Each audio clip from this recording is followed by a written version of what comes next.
Hello guys! Welcome back ulit dito sa ating channel. Welcome dito sa Pinoy Code Camp. Ngayong araw, may topic tayong pag-uusapan. No? So, ang topic natin ay saan ba dapat nag-invest ang isang programmer? No? Okay.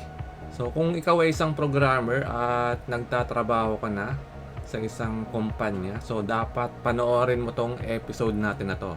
So, tapusin mo itong video na to para malaman mo kung saan ka dapat mag-invest bilang isang programmer. So, bago tayo magsimula, kung hindi pa kayo guys nagsasubscribe sa ating channel, so iniimbitahan ko muna kayo mag-subscribe sa ating channel para ma-update ko kayo guys kapag meron akong mga bagong tutorials about programming or coding at mga tips, no? Tips din about programming. So, saan ba dapat mag-invest ang isang programmer?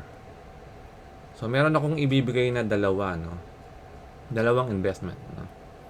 So, ang una ay ito. So, una, dapat mag-invest tayo sa ating sarili.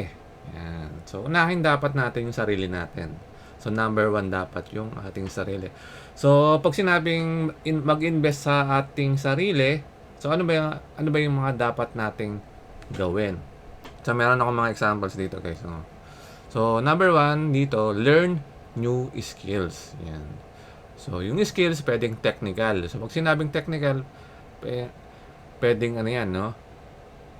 About sa trabaho natin as programmer, no? So, pwede tayong mag-aral ng iba't ibang programming language.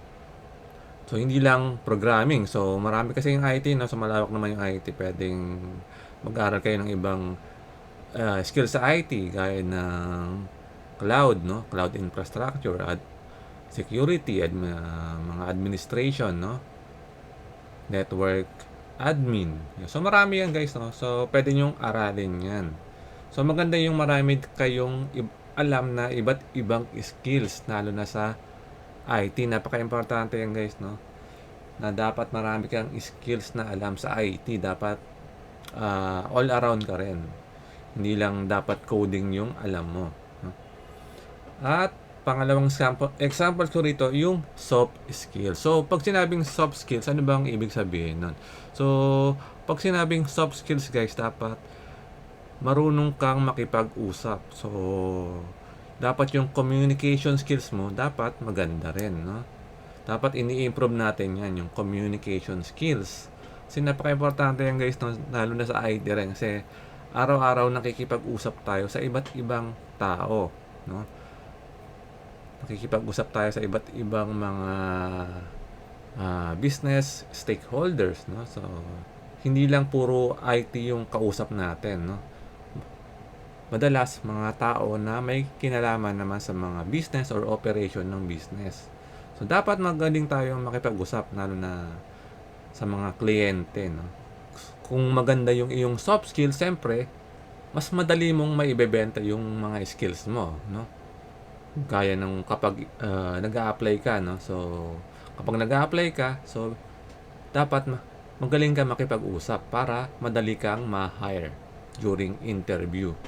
So, yun yung kagandahan kapag meron kang magandang soft skills. So, next guys, no? So, importante rin to, no? So, dapat lagi tayong nag-e-exercise yan. So, para naman to sa ating katawan, no? So, dapat inaalagaan natin guys yung ating katawan. So, kung ayaw nyo mag-exercise, pwede naman kayo maghanap ng mga sports, no? Sports na makakatulong para sa ating katawan. Yung papawisan tayo, no? So, maraming sports na pwede kayong gawin, no? Yung iba, running, yan. Iba, basketball. At, pwede rin kayo guys na maghanap ng mga magagandang hobby, no?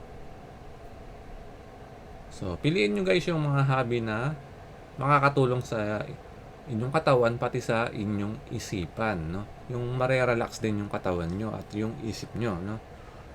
At, siyempre, dapat kumakain tayo ng mga healthy na pagkain. So, yung mga fast food ba, healthy ba yun? So, hindi sila healthy, no? Kasi mga processed food yan. So, dapat iwasan nyo rin yung pagkain ng mga fast food.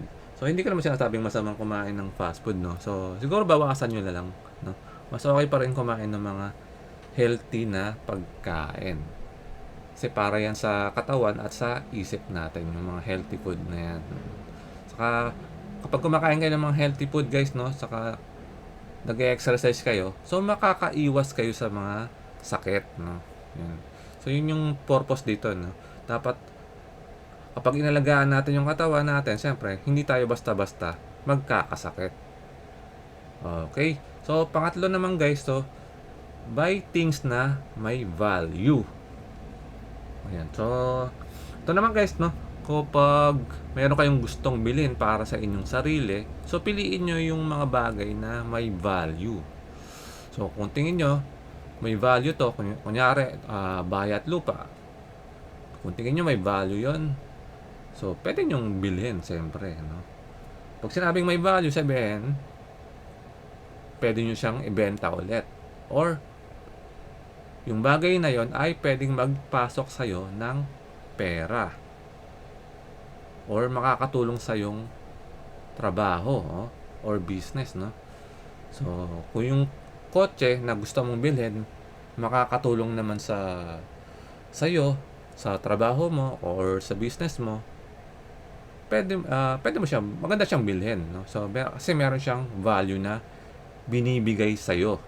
So, piliin nyo, guys, yung mga bagay na dapat may value para hindi masayang yung perang pinaghirapan ninyo. Okay? So, hanggat maaari, iwasan yung bumili ng mga luho, no? Na tinatawag, no? Na wala namang value. Okay, so yung pang-apat, so mas maganda dito na lang kayo mag-invest, guys, no? About ayan, travel and learn different cultures. So magandang ano to, guys, no? Kasi nag-i-invest kayo sa mga ano naman to, sa mga magandang experience, no? So maganda rin yung nagka-travel tayo, guys, no, para ma-relax din yung ating isipan. So at marami tayong pwedeng matutunan, no, pag nasa ibang lugar tayo.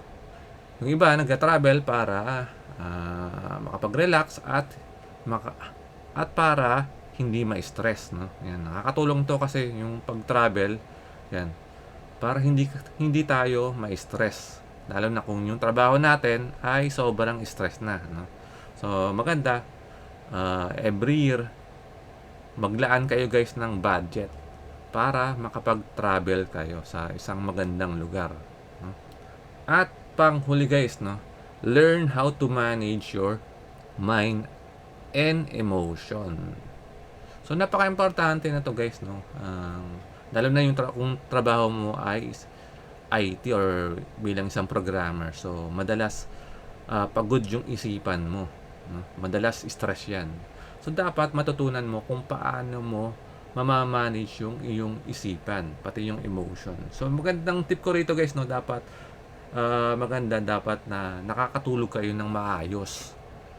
Para yan sa isip at sa katawan nyo, no? Para paggising nyo, kapag kompleto kasi yung tulog nyo, kung nakaka 7 to 8 hours kayo, so okay yung tulog nyo.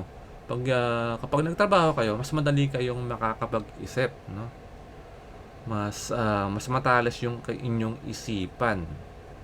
So maganda rin, dapat pag-aralan nyo rin, guys, no, yung about meditation, no? So para ma-relax yung inyong isipan.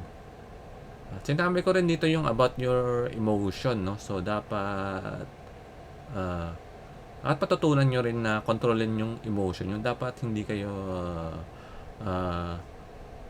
basta-basta nagre-react sa mga bagay na wala namang kwenta, no? So kung kaya nyo palagpasin nyo na lang, no? Huwag nyo na lang bigyan ng pansinin pa, no? Lalo na sa mga social media, no? So pag may nakita kayong bad news na pwedeng sumira sa araw ninyo, so wag nyo na nang, mas maganda wag nyo na nang pansinin yun, guys, no? Mas importante kasi yung peace of mind ninyo. Okay, so tandaan nyo yan, guys, no? So tandaan nyo tong mga example ko rito para maganda to, guys, no? Para to sa inyong sarili. Magandang investment to pag ginagawa nyo tong mga bagay na ito. Okay? Punta tayo guys sa ating pangalawang investment. So, saan ba tayo dapat mag-invest? No? So, pangalawa, yan. Mag-invest sa financial literacy. Napaka-importante na to guys, no, about financial literacy. So, maraming nakakalimutan to no? So, kaya maraming nasisira yung buhay. No? Dahil hindi nila inaral tong financial literacy. So, late na nung na inaral nila to. Pero kung nagsisimula ka pa lang sa yung journey, no? Kung ikaw ay isang fresh grad at kakasimula mo lang sa yung bagong work, so maganda mag-start ka ng aralin ang financial literacy.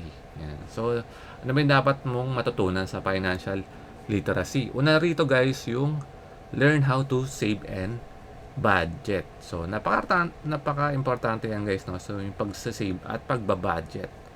Lalo na kung kumikita ka na ng pera. So, nasa yan guys, no? Kung yung iba kasi ang ginagawa, 20% savings, no? Yung ginagawa nila. So, depende naman yan sa bawat tao. Pero, para sa akin naman, importante, dapat sa sweldo mo, dapat naglalaan ka ng about sa savings, no? So, pwedeng 10%, 20 or 30%, no? Mas okay kung 50%, no? So, nasa save yung kalahati. Yung tapos, yung another 50% para naman sa ibang mga bagay, gaya ng mga bills, rent, yan, doon mo gagamitin. And, siyempre, dapat maglaan ka rin ng budget para sa iyong sarili, no? Para, kung mahilig ka magkape, so, laan ka ng budget para doon, no? Lalo na kung mahilig ka rin mag-travel, no? So, dapat maglalaan ka ng budget para sa mga hobby mo, no?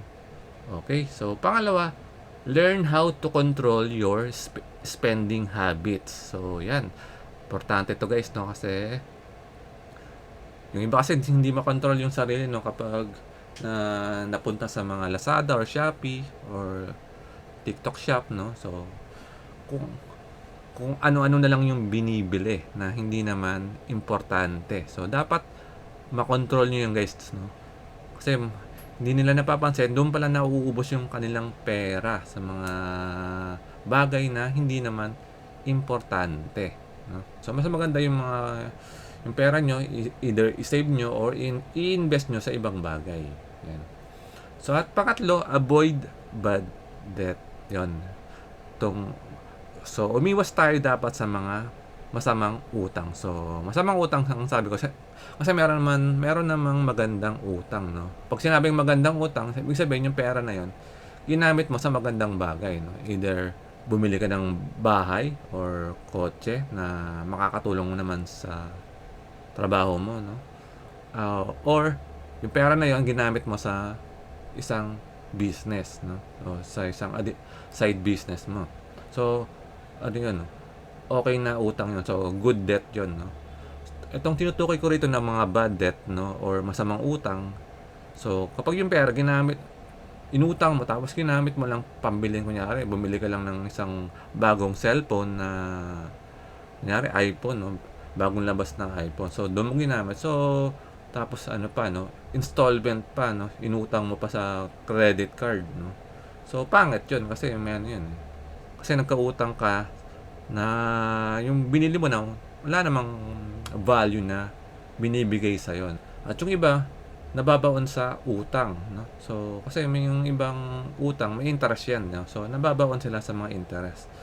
So hanggang umabot na hindi na nila kayang bayarin yung utang nila. So yun yung delikado ron guys. So dapat umpisa pa lang dapat umiwas na kayo rito, no?